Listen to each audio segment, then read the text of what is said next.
Hey guys, welcome to my YouTube channel.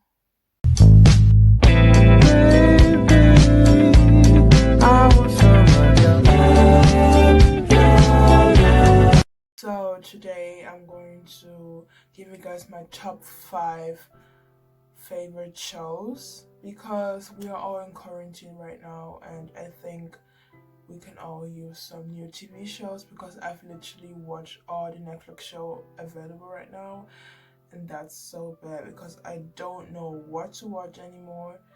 And yeah, since I may call myself a veteran TV shows watcher, I would say that I have quite a lot of series TV shows I can give you guys. I one time tried to count how many shows I've already watched, and at that time it was like ending last year, it was 200 TV shows, 200 series, and that's a lot. Mostly because I did have a K-pop phase, and in that phase I watched a lot of K-dramas, and it was kind of bad, to be honest. So if you guys want me to give you guys a top 5 or top 10 K-drama list, I will be very happy to do it because I've literally watched like 50 K-dramas, and I stopped watching K-dramas because I thought it was so annoying. Not annoying, predictable, because it was like basic and really predictable, so I stopped watching it. So if you guys want me to do a K-drama one, I will happily do it. But today I'm just gonna do Netflix ones, so it's easier for you guys, Anyways, let's get started. Start with my not least favorite, they're all kind of good because they're my top 5, but I'm going to start with my least favorite to my favorite one. Okay? Anyways, I got a new top. I'm going to do a haul. Actually, the video I was going to upload wasn't a Netflix recommendation video, so that's going to be my next video. Anyways, so in case you guys are wondering, I wrote the series on a sheet of paper because I could not remember which place I put the series on. Anyways, so on number 5 is The Society. So The Society is a series about this kids, they're high school students, and they were about to go on a class trip, and like something happened and they had to like go back to their town.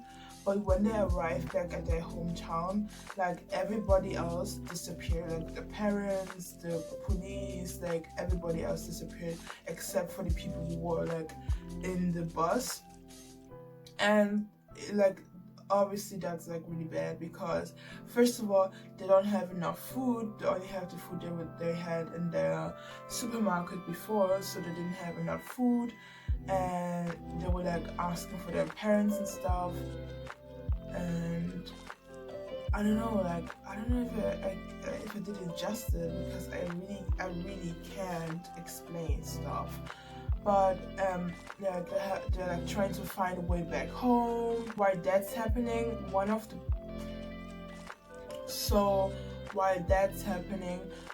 people. Am I recording? Yes. So while that's happening, one of the people in that town got murdered. It was the girl who. It's happening. One of the people in the town got murdered, so a murderer is in the loose, and they have to find a way back home because they don't have enough food. And it's good actually. It has 1 season right now. I think there's another season coming out, but they don't have a date on anything. So I don't know if I could like do really underrated shows, but I don't know that on the top of my head. I should be prepared, but I'm not prepared at all. I did not prepare before this video, so I have to cut a lot of things out. In case you guys are wondering why I'm covering up my mirror, it's because my light is on and I want that to be a distraction, but like that's me covering up my mirror is like way more distracting than me not doing anything at all. On number 4 is Never Have I Ever. Never Have I Ever is a new Netflix show. It just aired like, I don't know, a week ago or something. So the Netflix show is about this one girl who's like 15, 14. She's an Indian girl and she's like a freshman or sophomore, and she has never had a boyfriend or her first kiss or her first time, and she wants to experience all these things, but she can't because she's a nerd and nobody likes her. So she made it her mission to like seduce one of the boys and have her first time, like basically to have sex.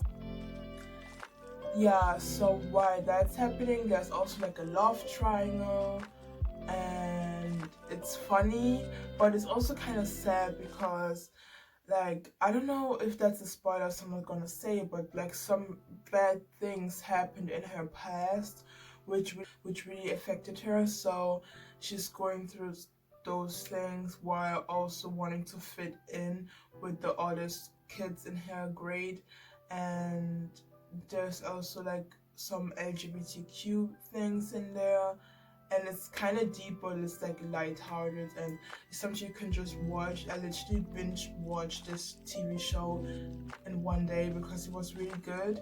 It was cringy sometimes, but it was really good. It was like Wattpad but better, you know. And that's my number 4. Summertime is also a new Netflix show. It just aired like also like a week or 2 weeks ago, and I watched it. It was really good. That's why it's on my list, obviously. It's about this girl whose name is Sarah. She like hates. Wait. So it's an Italian show, but you can watch it in English, so it doesn't really matter. The reason why I put this show on my list is not because it's like extraordinary and it's a new kind of storyline that's never been done before. It's actually kind of basic. So the storyline is about this girl whose name is Summer, and she hates her name, and then she meets this guy who's like, she's like more than this person who hates Summer and likes to read books and stuff, and then she meets this guy who's like more on the extroverted side and likes to party, drink and stuff like that, you know. And then they fall in love. And then they fall in love, you know. And there's also like some love triangles and stuff. I was just realizing I have a lot of love triangles, but that's just how Netflix is actually. So the reason why I really like the show is because the main character is a black actress, and I really do like that because there are not a lot of TV shows where the main actress is a black. I don't know how much I'm gonna say black. Anyways, most of the time, if when the protagonist is a black actress, the whole storyline just revolves around her being black and her struggle of being black. But this show is like the opposite because it focuses not on her race but more on her struggle with her dad, and it's more like a normal TV show with romance and stuff, and I really like that. Also, the reason why I like the show is because the soundtrack in this show is so good. Like while I was watching this, I was like in love because it was all the songs I have in my playlist, and I was like, oh my god, I like this song, and the soundtrack is really good.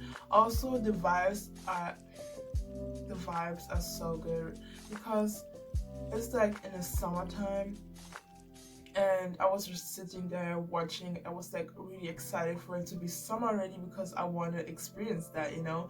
Like she was riding her longboard and stuff. I was like, oh my god, I want it to be summer. I want to party. I want to meet a boy. I want to ride my longboard. I like the show.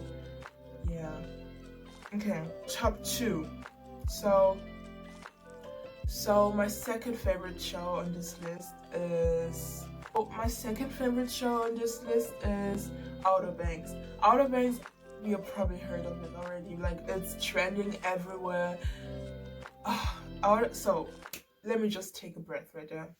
So Outer Banks is like tough. It's tough because I actually didn't want to watch it because I was like, uh, but then I was on TikTok and like they literally bullied me into watching it because my whole For You page was about Outer Banks, and I was like, okay, I don't have any series I can watch right now, so let me just try it. Okay, so I did, and I watched it. It was kind of good. So the reason why it's my second favorite and on my favorite show is because the storyline is kind of basic. You know, the storyline has been done before. There's a Netflix show called On My Block, which has like kind of the similar vibes and also storyline. But the reason why it's like on my list right now is because the cast is really, really good. And I fell in love with JJ. I'm Team JJ. Like JJ is so. I love this man. Anyway, so the reason why it's on my list is because I like the actors and the characters. Also, the vibes you get from Outer Banks is like really, really cool. Also, like you don't relate to them, but you fancy their lifestyle, and it's so. There's five friends who live at the beach, and they are trying to find this treasure because one of the dads left them like some clues and stuff, and they want to find the treasure, and obviously other people are interested in that treasure, so things happen. But why that's happening, there's also romance, and there's also like friendship and like loyalty. It's like just really, really good. I don't really know how to explain it because the story is kind of like basic, and if I tell you guys like too much, I may spoil it. So why am I talking with my hands so much? I may spoil it, so I don't want to really spoil it for anyone. But that's basically the storyline. Please tell me if you're Team JJ or JB or Pope. I'm Team JJ. JJ has my heart. Honestly, I think he is the deepest character from all of them because he has so much backstory. Nobody really knows about him. There's so much going on. Like, I don't know. Anyways, so the last series on my list is called Baby. So Baby is like a little bit older. There are 2 seasons already. I think there's going to be a 3rd one. I don't really know, but I hope so because they can't just leave me hanging like that, you know. Anyway, so the series is about these 2 girls who like became friends in school. They're like in high school, and it's also an Italian show. I really do like Italian and Spanish shows. They're like really good. This whole show is based on a real life event. In Italian, there was this whole case with minor prostitutes, and the series is kind of based on that. It's not that extreme. The series is not like realistic or like scary. It's actually like really fun to watch. It's like teenagers having their bad, edgy phase, and these two girls, they become friends, and they not somehow, but like willingly got involved with that, even though it was like kind of willingly, and they were like having fun and stuff, and they're like also still going to school, so like things happen, like they meet teachers. That's basically the storyline. So the storyline is about these 2 girls who are like prostitutes, and they're just having an edgy phase. They have like sugar daddies who buys them stuff, and it's like friendship. And it's not only about them, it's like also about other people in their class. Like there's this other boy who's like a drug dealer. Is he a drug dealer or a drug addict? I don't really know, one of those. And he's rich, and he has like his father is like really strict, so know how to handle stuff and like that. There's also I think there's also a gay couple who like too afraid to out themselves. I think that's also in there. Basically the whole series is about teenager having their edgy phase, and I really like series like that because I don't know, I never had that kind of edgy phase. So if you guys like this video, give it a thumbs up, and if you haven't already, subscribe to my YouTube channel. And I promise, I really promise, because I do want to have better quality and stuff, and improve not being as awkward in front of the camera as I am right now, because I'm really awkward right now. I don't know why I'm so awkward, because I'm always in my bed imagining like talking to the camera. I'm always like in my bed doing nothing and being like, hey guys, welcome to my YouTube channel. But now that I'm actually doing it, I'm just like, what should I do? I don't know. Like, I really have to stop being this awkward. But yeah, so like I said, if you guys like this video, give it a thumbs up. If you want me to do part 2, write it in the comments. If you haven't already, subscribe to my YouTube channel, and I'll see you guys in my next video. Bye.